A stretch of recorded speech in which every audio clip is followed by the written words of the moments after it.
Assalamualaikum warahmatullahi wabarakatuh. Hai good people.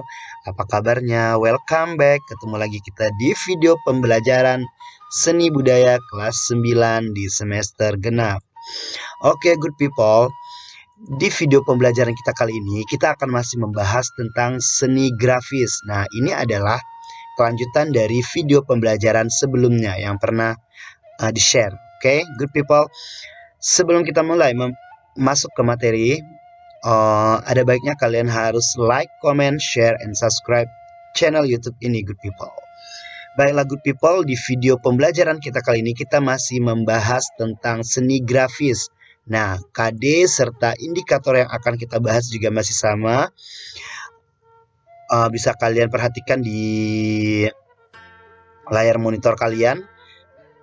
Pembahasannya itu sama seperti video pembelajaran kita sebelumnya. Nah, ini adalah bagian keduanya. Baiklah good people, tanpa berlama-lama lagi kita masuk ke materi yang akan kita bahas. Check this out.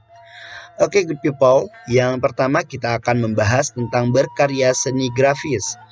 Nah, berkarya seni grafis. Yang pertama itu ada proses pembuatan cetak tinggi. Apa sih proses pembuatan cetak tinggi? Nah, berikut adalah penjelasannya. Pembuatan gambar dengan teknik cetak tinggi dapat menghasilkan karya yang menarik, yang berbeda dengan gambar atau lukisan lain yang pernah kita buat. Nah, prinsip kerjanya ini adalah dengan mendapatkan ruang positif atau permukaan yang timbul dan negatif atau permukaan yang cekung. Garis dan ruang negatif yang dihasilkan cungkilan tidak terkena warna, sebaliknya garis dan ruang. Bidang yang timbul dikenai tinta positif karena warna dan dipindahkan ke permukaan bidang cetak. Nah, ini adalah proses pembuatan cetak tinggi. Oke, good people. Apa yang kita perlukan ketika kita akan membuat proses cetak tinggi ini, good people? Yang pertama, ada bahannya terlebih dahulu. Yang pertama ada papan sebagai alas. Yang kedua ada hardboard atau papan MDF. Yang ketiga tinta atau cat cetak offset. Yang keempat ada kaos, kain atau kertas. Dan yang kelima, kalau perlu ditambah cat pengering agar pengeringan lebih cepat. Baiklah, sekarang kita akan membahas tentang peralatan yang diperlukan ketika kita akan membuat sebuah seni grafis cetak tinggi.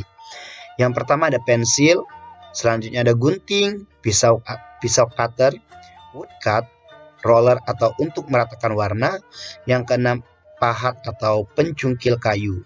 Nah, pahat ini digunakan untuk membantu gambar pada plat atau sebagai klise cetak.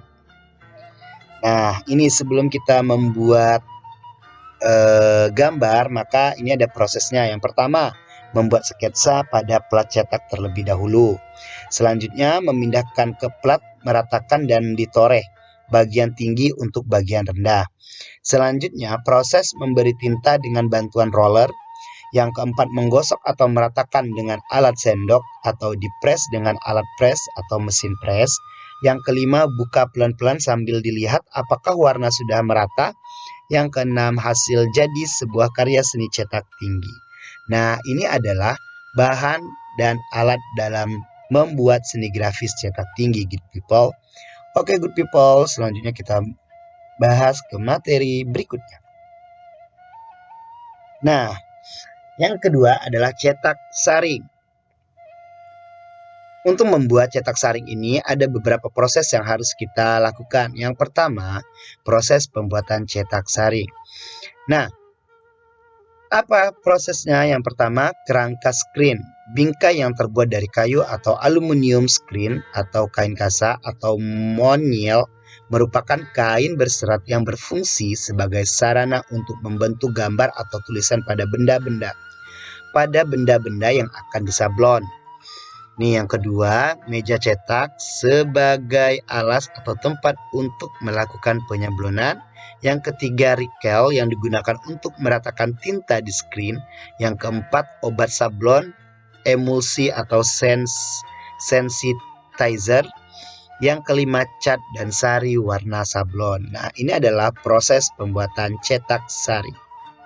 Oke, good people.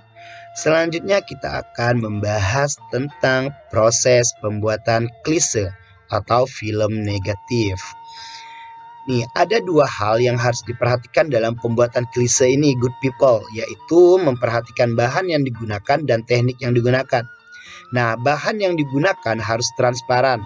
Hal tersebut dimaksudkan agar pada saat penyinaran atau pengeksposan, bagian yang seharusnya tidak tembus oleh tinta akan terkena sinar secara utuh. Bahan yang biasanya digunakan adalah kertas kalkir, film, dan mika film.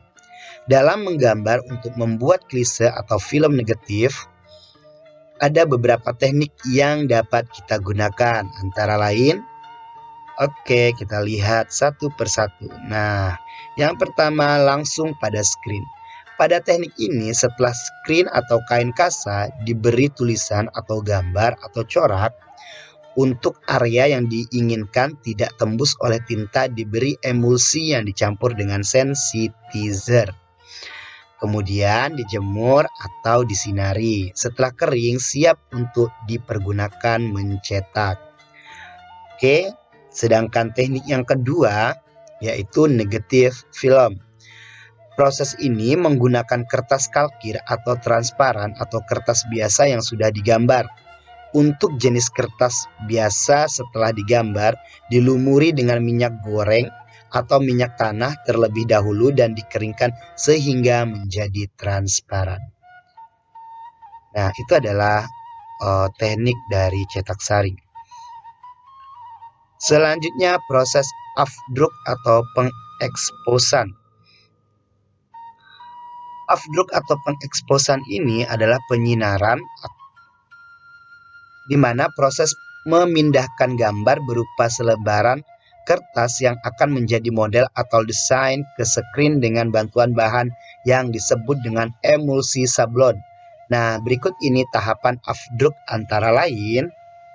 Nih. Yang pertama ada pelapisan atau coating. Nah, pelapisan ini meliputi proses pencampuran emulsi dengan sensitizer atau obat afdruk siap pakai dan mengoleskannya ke screen dengan menggunakan alat yang disebut dengan coater atau pelapis, bisa juga dipakai penggaris. Tahap pengolesan ini dilakukan dalam ruang yang gelap. Selanjutnya, pengeringan awal.